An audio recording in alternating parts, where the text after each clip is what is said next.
Radiant team ban. What's up, guys, and welcome back to the Game Show Global Cup. We're going to have Game 2 between Acion Arena and Mineski coming up in just a little bit. Had some technical issues. Don't worry. Most of them should be fixed. Your frames should be fine, I hope. Remaining. But that is, of course, it remains to be seen. I'm Mikelorus, going to be joined by Danny for this second game. Hopefully you're here and hopefully everything else on your end is working so you can still cast this game. I hope. Unless my voice is broken too, then I can't really fix that. Seems like it's not. It's not? It's not I don't robot-y? think so. No? It's not broken, I mean. Okay, well I guess it's fine then. If it's not broken, it's not broken. As long as the frames are fixed. I feel like that was the bigger thing. God damn internet, why do you have to let me down now? Oh well, it's too late now. Can't complain. I'll just kick and scream later when no one's watching. Anyways. So have you done all the introduction stuff? Oh yeah. Yes? We Okay, just have ourselves a draft with an IO first ban also. That last pick really caught Acion off guard, caught us off guard. But yeah, I'm not really sure if it was the IO that necessarily won the game for Mineski, although it sure as hell helped. It was the aggressive play for Mineski. It was the lack of pressure early on. It was their ability to get away with whatever they wanted in the early game, really. Yeah, even with defensive supports like a Dazzle, a Winter Wyvern, you can't really avoid the sort of aggression that Gigabyte Mineski was throwing at you. They had so much push, and I think another issue with Acion was they didn't really have the best counter push when it came to high ground defense. Like they could throw the Lina out there, that's great, but then all of a sudden she just becomes a big fat red target for a snowball, and obviously you never want that coming your way as a Lina. So I think for Acion they're probably going to draft something a little bit safer. Like I wouldn't say their previous draft wasn't safe. I think it just wasn't strong compared to what they were up against. Like you see these heroes slowly coming, you've got to expect something's up. It just things happen, and if things happen, you've got to prepare for them. You can't just really draft whatever the hell you like. I kind of felt like it was also an issue with Spectre. Like you pick a Spectre and you're going up against a Drow and a Shadow Fiend, you know there's going to be a whole lot of damage coming your way, and people aren't going to be able to wait for you to come online. It's for you to come online when the fights happen, not from just farming. So I think for Mineski, just having that kind of draft, it caught Acion off guard too, as you said. Well, we'll see if Acion Arena are able to get a little bit more action on their hands with the Dazzle first pick. I mean, that's in their first picking phase, that's fine. Queen of Pain now is the pick, so they have already like a little bit of hold down the fort action if they actually do need it. For Mineski though, Disruptor after the Tusk pick, and when we saw Jesse Vash's effectiveness on the hero, it did a hell of a lot both defensively and offensively in the last game. Disruptor, a rather early pick for him, but also was no slouch in the last game. Great hero versus Queen of Pain, first of all, and Static Storm is pretty backbreaking if you do get it on the Dazzle or Queen of Pain, but we'll see if Mineski are going to go for another kind of cheesy strat. Like, Drow Ranger as a hero is pretty solid, but I think a Drow Ranger strategy, I think most people will be okay calling it a little bit of a cheesy strategy. It is a little bit more difficult since already Queen of Pain is here, so okay, it's not going to be Drow Ranger, probably at this point. It's a Night Stalker instead. The point-click silence on the Queen of Pain is invaluable.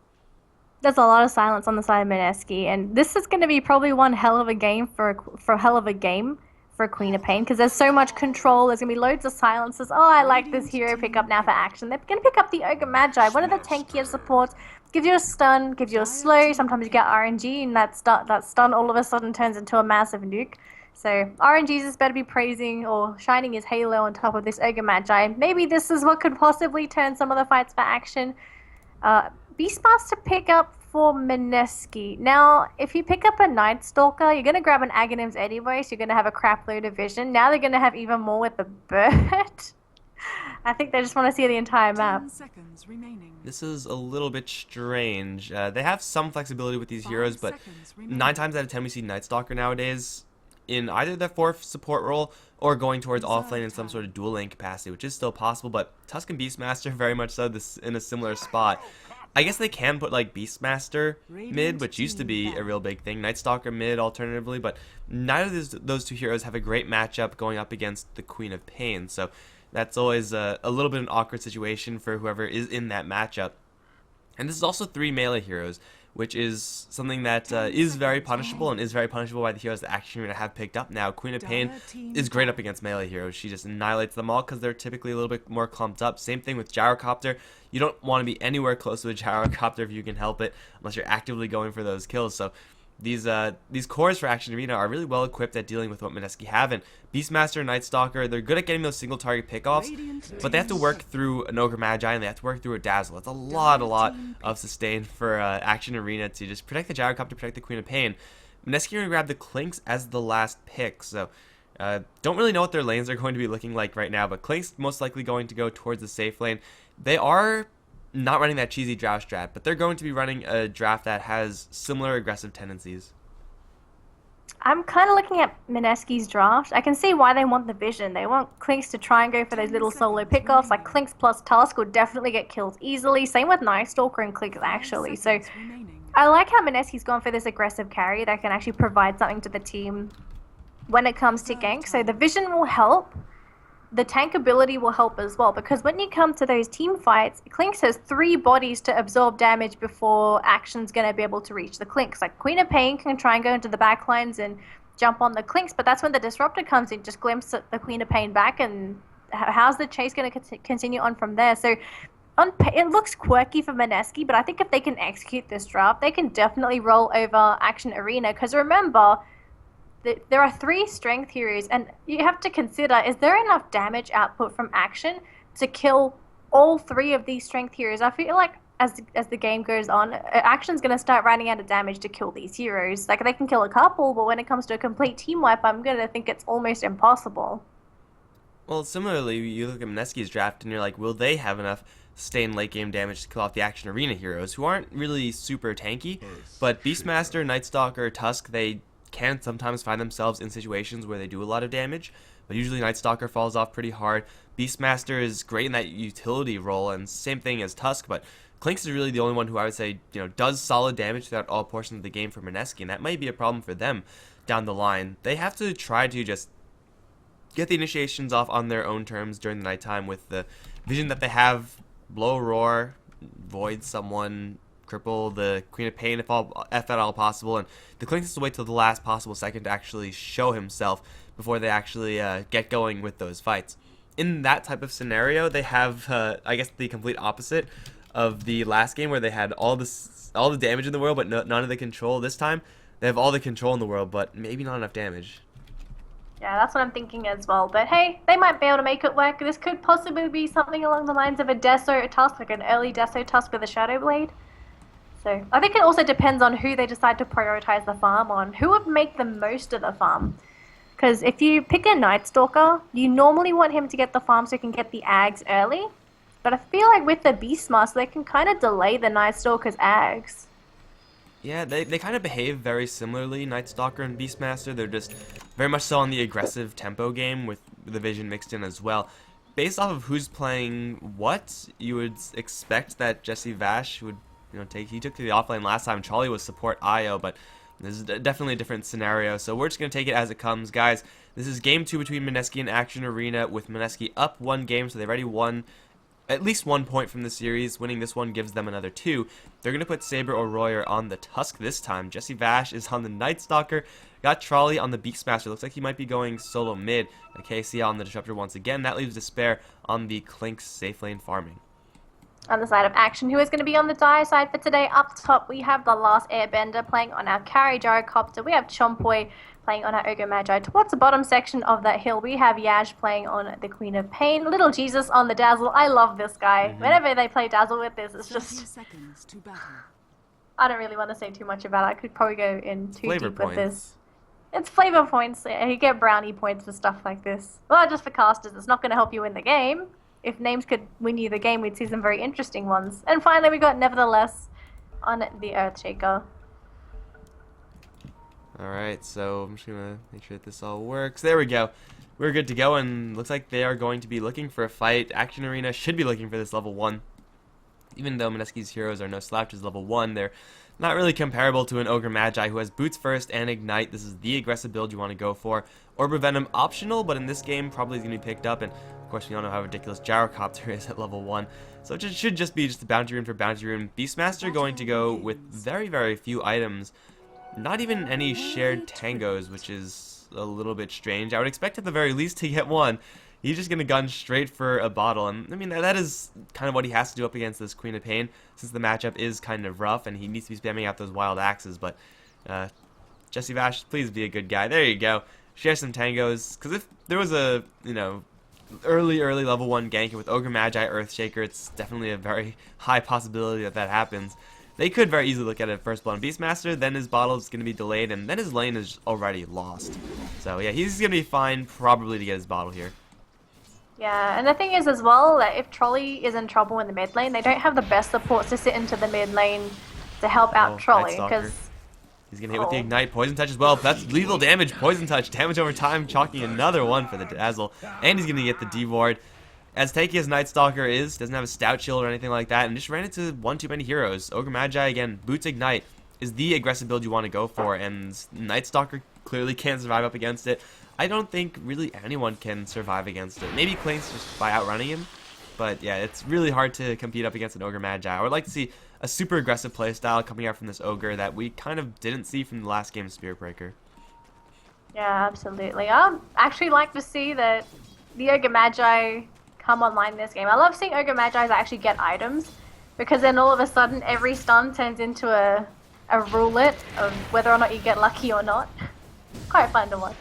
Anyways, it looks like our offlane Earthshaker is doing okay. He's not CSing, but he's able to get pretty deep into the lane to soak up EXP. So, but nevertheless, this lane is not that bad. Yeah, you're going up against a Disruptor, but this time it's a Disruptor without the Drow boost. So it doesn't really hurt that much. And the best thing about this Earthshaker as well is he can stack the Ancients, or he's just going to bypass this completely and try to go for the rune, which is going to be snagged right under his nose. So Catch Shield just adding some salt to the wound. I think nevertheless they're going to be sad about that. And top lane, Champoy got into a fight with both the Tusk and the Night Stalker, and he walked out at like 2/3 of his HP pool. He didn't actually lose that much health from that engagement. That's just the power of Ogre Magi. You can fight people like that and get away with it almost every single time. The Queen of Pain actually taking a lot of damage from this Beastmaster.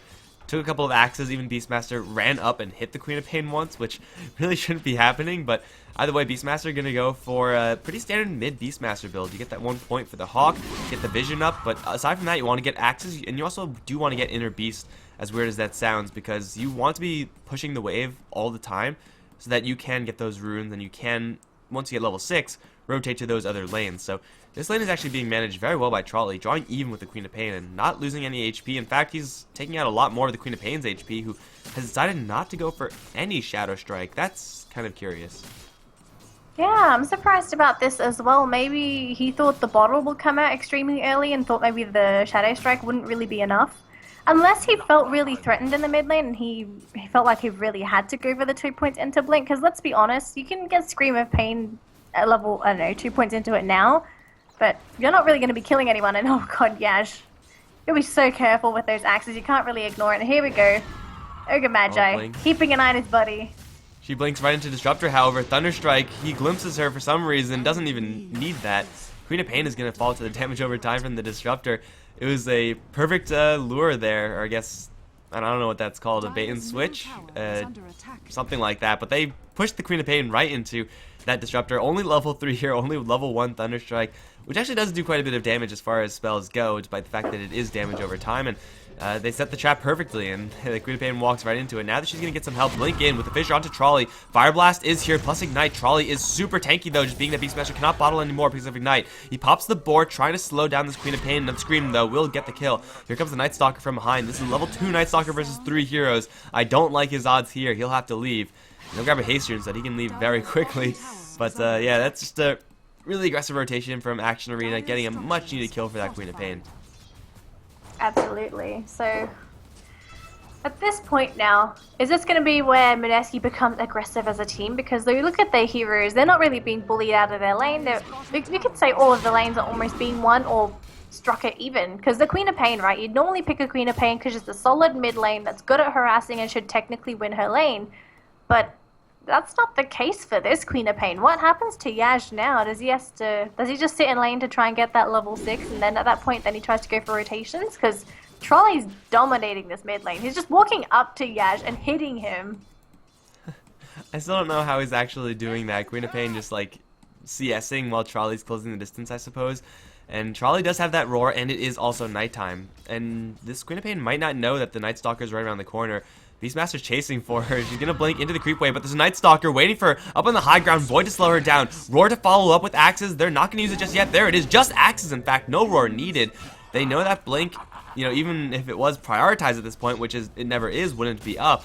And Queen of Pain is again gonna get corralled by this Beastmaster. Mineski are just walking all over this lane.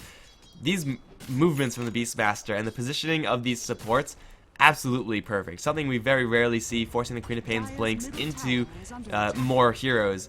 It's very hard to manage, but if you get it, you feel real good about it. And now Trolley, level 6, almost pushing level 7, has so much solo kill potential, and he is probably just going to go straight Necrobook, which will further increase his solo kill potential.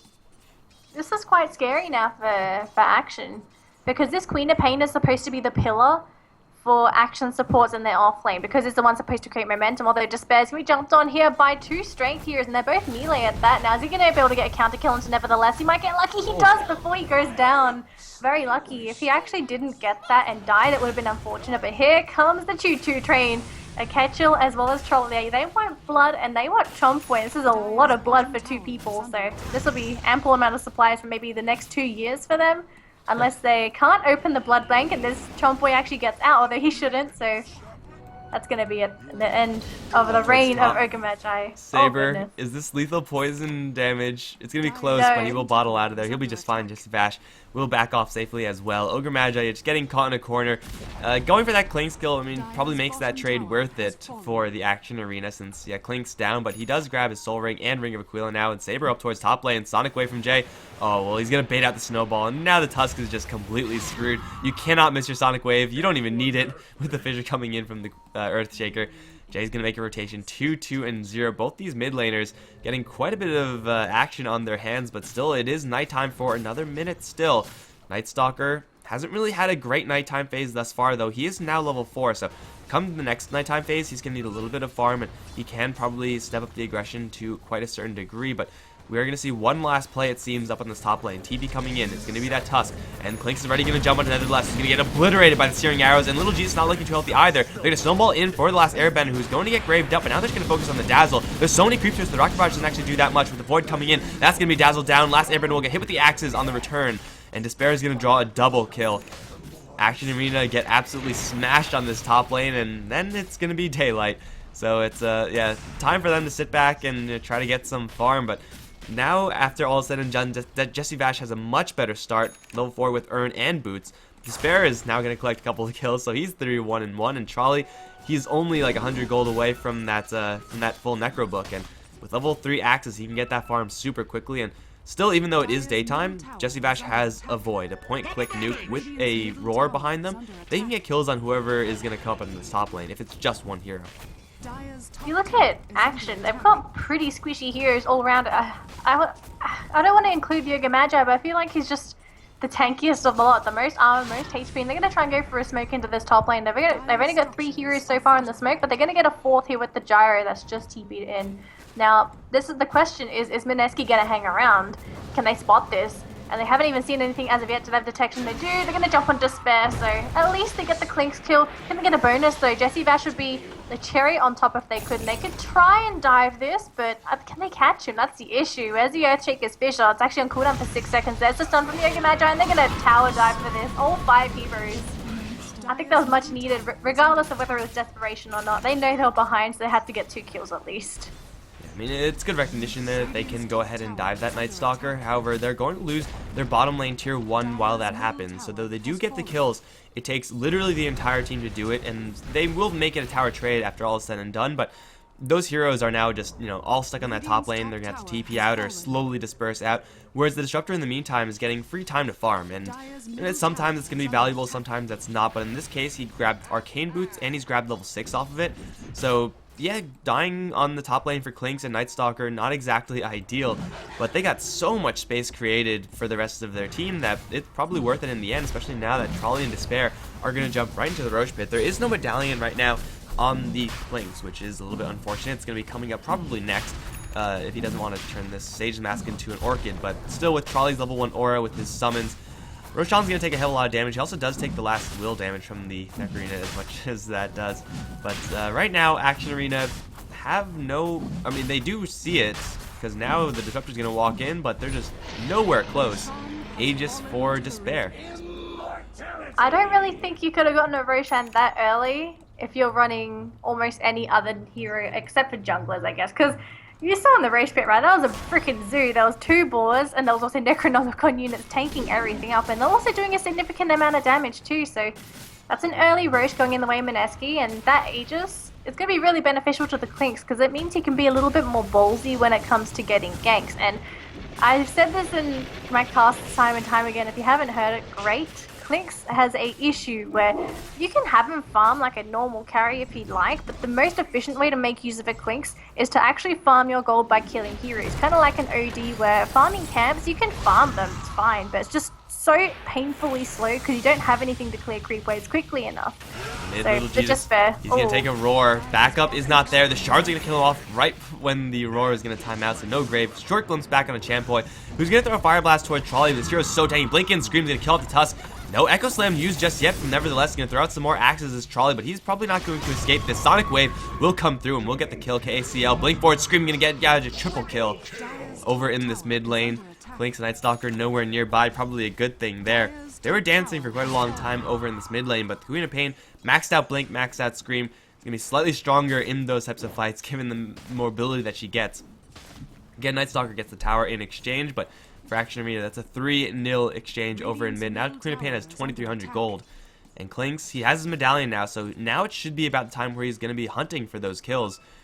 Only problem is that, well, there's no one nearby, first of all, and he's not exactly super healthy. But still, for Mineski, that is a pretty big setback. I mean, as you said, the only reason they got that Roshan is, I think, not only the heroes that they selected, but also the fact that Beastmaster has gotten such an early Necro book. He now has it at level 2.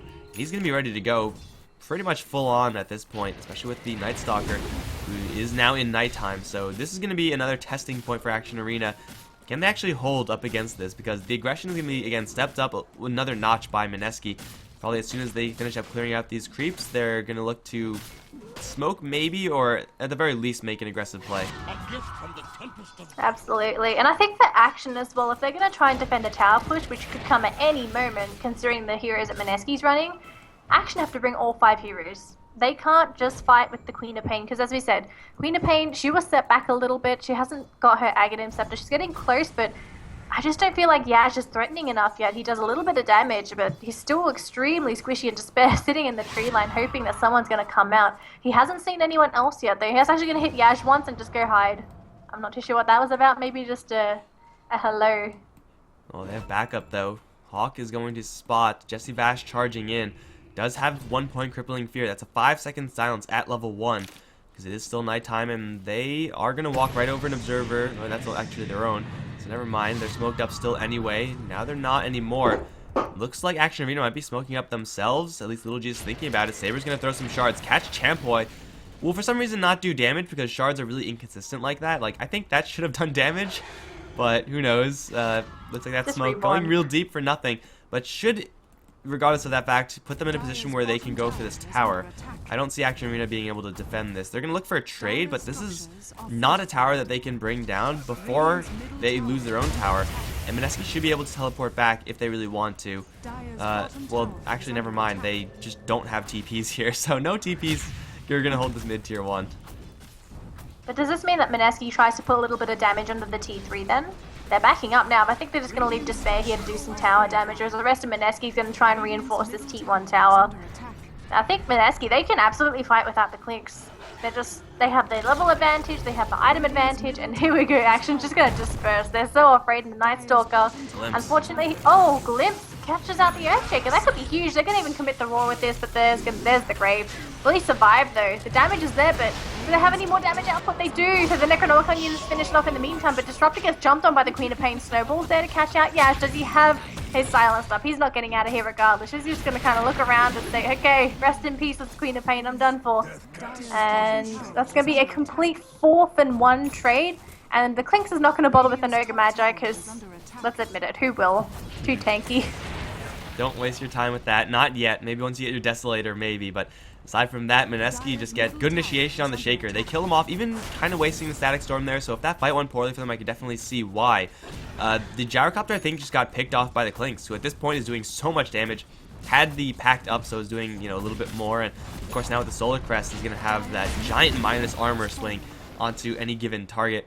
Picked off the Dazzle there as well, but it was just the initiation on the Earthshaker that really put them in that advantageous position. The Silenced Night Stalker during the nighttime is so good versus Queen of Pain. She does have her Aghanim Scepter up right now, so next time the Silence may not be enough if they just have those same heroes there trying to kill her off with right clicks. They need a little bit more help from the Clinks in that situation, but the tempo game right now for Mineski is so strong. They have a Darkness in 19 seconds, so it's going to be up by the time Daylight is up, so Jessie Bash is still effective. And they have level 3 Necrobook at this point, and they're going for another Medallion onto Trolley. Sure, I mean, Medallion you could stack up and not worry about that too much. He just wants to be getting those solo kills. It seems like top lane might be the target for them, and I'm pretty sure, again, they could just walk in, take the tower, walk out. I'd like to see them hold TPs this time so that maybe they can try to defend their own towers. But, hey, no TPs, no problem. Do they have any TPs here? There's one on the Disruptor and one on Royer. That's it. I think this is a little bit of overconfidence here from Mineski, but they do have TPs now, but it looks like they might just leave this T1 tower in the bottom lane to kind of fend for itself, whereas the rest of them are just going to go for a T2 trade, which I have no issues with. You're taking a T2 for a T1, but the thing is, though, can they get the T2 in time? I don't know if Action's going to even bother defending this, because they're kind of hesitating and they're still sticking around. They're still thinking about it. Well, and grab it's the gone Blink by Dagger the and time. Shaker. Unfortunately, it's not in time to grab the Blink and TP back, which otherwise would have been amazing. Would have caught Mineski completely off guard, but a tier 1 for tier 2, not the trade that Action Arena want to be making, and if someone did TP back, I'm pretty sure Mineski would be more than happy to take that fight. It is now daytime, though Darkness still is up. They're going to smoke up and look for someone over in mid lane. Nevertheless, is similarly smoked up with the Blink Dagger. That's the hero that you want to have leading the charge. He will be able to blink away from most things. They're looking for a Roche. It's not up yet. And there's no one here, so it looks like this is just going to be two smokes kind of trailing each other. Although, Jessie Bash is going to blow his own smoke and now sees everyone. He's going to get Blink screamed. He's taking a stride that. Now Static Storm's going to drop onto 3 heroes. Snowball coming through as well. The last Airbender needs to get a grave right now. Jay, in the meantime, still in Static Storm, got roared, but everyone's still alive right now for Action Arena. Saber's dropping super low. That's going to be the death of the Tusk. Similarly, though, Gyrocopter is going to fall. Champo getting focused down by Despair. They glimpse back, nevertheless, into the clutches of the Clinks. Will kill out the Shaker as well, and Trolley chasing down Little Gius. One more axe throw will get this kill. Here we go. Throw the axes, chop them down. Queen of Pain, where'd she get off to? She's on the Disruptor. She will laugh about getting the kill. I don't know what happened, but I'm glad these teams are enjoying each other. I don't know what Queen of Pain is doing. I don't know what they're saying. Please, someone translate. But either way, sure you know tier 3 tower now in trouble. I'm pretty sure you know at least one sentence, Mike. You just gotta reread it and then you'll know what I mean. Everybody knows that first sentence. Anyways, that was such a disaster there from Action. And I think for Action, it was pretty much a catalyst of chasing a Night Stalker. You see a Night Stalker and you kind of get desperate and oh, good Despair. Looks like he's gonna go down, unfortunately. So that's gonna be the Clinks going down, although it looks like no one's gonna bother turning around. So I think everyone on Mineski is just gonna back out at this point. I think if it was any other hero, aside from the Night Stalker, then I think it would have been okay, but because Night Stalker's so naturally fast, it's just so difficult to kill him off, but they will get Trolley with the Scream, and all of a sudden Jessie Bash isolated. Is there anything to cancel this TP? No. So, 2 for 0 for after all of that, but T3 still taken down. It's an objective taken from Mineski, and if you're in Mineski shoes, any objective is worth the trade, especially if you're only losing 2.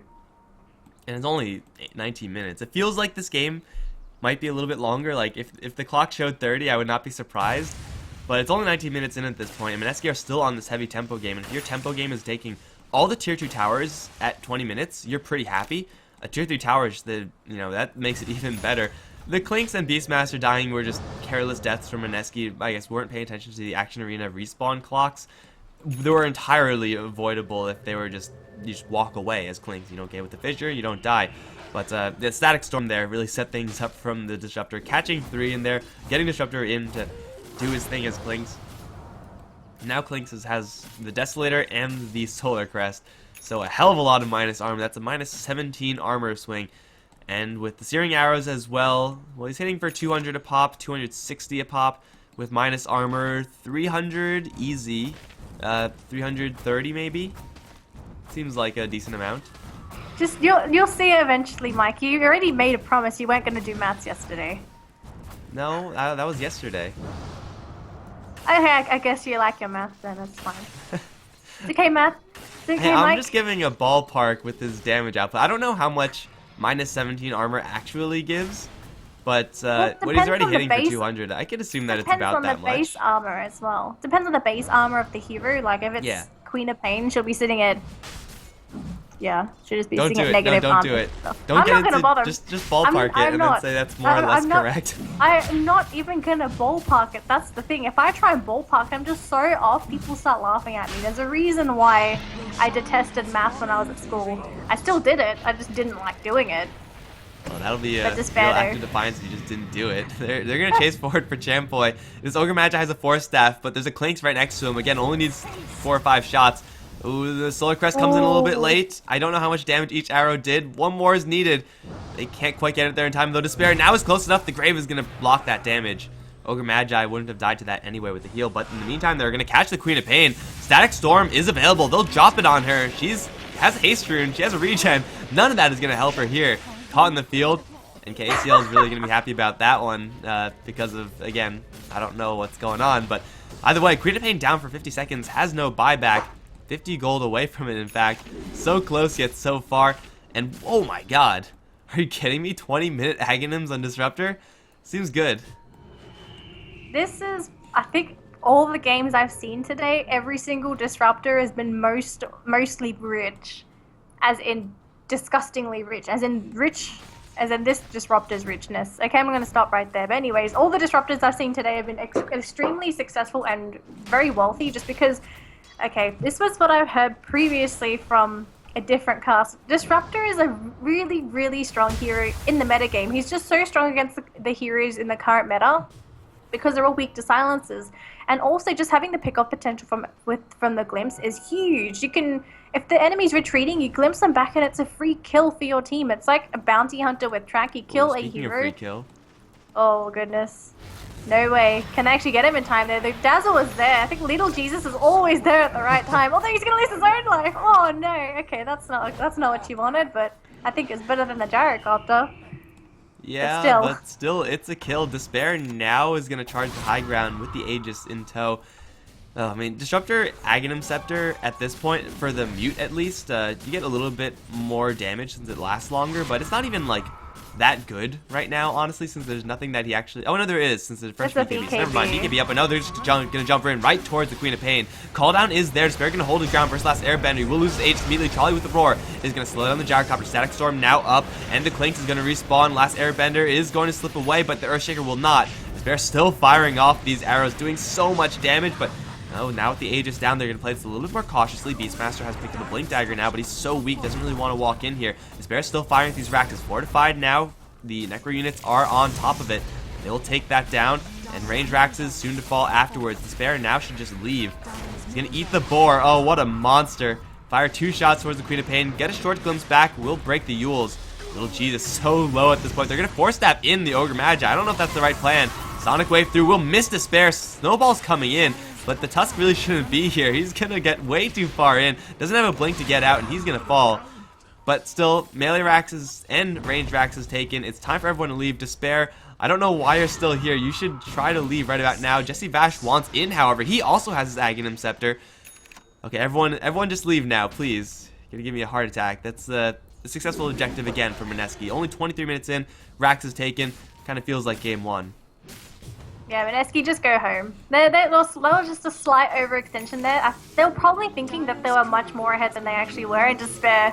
There's a sentry ward there, Despair. They can still see you. Courier dies. I wasn't too sure what's on there, but Despair's going to be spotted out. The Fissure is not going to be there, but they pop the BKB anyway just to be sure that Clinks manages to get out, whereas Yash, little ambitious here, but you're not really going to catch the Clinks, unfortunately, and he's a little too tanky for your liking either, so I don't think the Queen of Pain would have been able to kill this, although they're still willing to chase this, but this is almost across the other side of the world, so Despair's gonna be fine.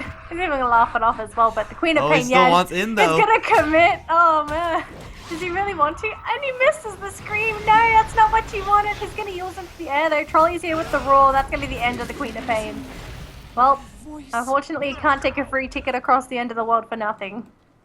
I like the balls in this Queen of Pain. That was a pretty gutsy play, and you gotta respect the guts, but probably not the best play. Again, it's nice to see these teams having fun with one another because Action Arena are getting their faces stomped in at this point. There's another roar. Blink forward from Troll. Oh, no, there's no roar. I don't know why he blinked forward. They're going to get on Champo regardless. Snowball is going to connect. Walrus Punch not used. Would have given Despair enough time to close in, but now Despair is in the enemy base. What are you doing, Despair? Time for the sickest of jukes. Oh, he's going to get some help for the shards, but now they see him. He's still dusted up. He doesn't have a BKB for 6 seconds. He's going to hold his ground versus last airbend and win the race and actually get mech'd up, and he'll just keep on firing. It was a Klink's bait, I guess. That was kind of weird, but either way, 4 heroes from Action Arena down. Blink Echo Slam, only level 1, won't even get these heroes down low, really, if he does land a perfect one. And I don't know if he'll get the chance to. Blink Echo Slam does like 100 damage to Trolley. And now the Raxes are going to fall in the bottom lane as well. This has got to be a good game. Jay's going to land up a pretty nice ultimate, but gets glimpsed back immediately afterwards. Gago, good game, haha. What a disaster though for Action. They had a decent draft, right? You look at their draft and it looks pretty solid, but I think it just when it came to execution, it just didn't work out. Like Queen of Pain losing to a Beastmaster mid, that shouldn't happen ever. And I feel like one of the ways to recover from that was if they possibly threw the Dazzle in the mid lane to harass the Beastmaster a little bit and also give the Queen of Pain sustain. Because Queen of Pain was their main hero for momentum. You weren't really going to be relying on the Gyrocopter because he wasn't really having an awesome time. He had a good time, but not an awesome one. And you couldn't really have everyone rely on the Gyrocopter to come back. He needed a lot more items than the Queen of Pain did. So I think everything was pretty much determined during the laning phase. There's just so much aggression from Mineski, and there was nothing to combat that on the side of Action, aside from a couple of lucky ganks and unlucky ganks. It's a nice clean 2-0 here for Mineski. So ultimately ending the day after having played 2 best of 2s with 3 points. Not bad, not awful either for Action Arena. They still have none, but the group stages, guys, are very, very young. There's a grueling gauntlet of games with, I believe for the C region, actually 7 teams in each group, so that's 14 teams total. Each team plays each other once in each group. It's a whole mess. And for some reason, there's more C teams than EU teams, which I don't know how that happened, but it is going to work like that. There's going to be a lot more C action, guys, in the future days, so be sure to stick around here. It's not right now, but eventually it will be here. I'm Mikelorus. I've been joined by Daneliecasts. If you did enjoy the casting, then well, be sure to follow the channel for future updates, for future games. Be sure to follow us on Twitter for the exact same, at Mikelorus, at Daneliecasts. It's all in the stream title, and it's all on screen right now. We'll see you next time. Actually, no, there is another game in 2.5 hours. It's going to be going to the EU region. We're going to be watching Princess Jalopy going up against Alternate Attack. Should be a good one, and that's going to be the next one. See you then, guys.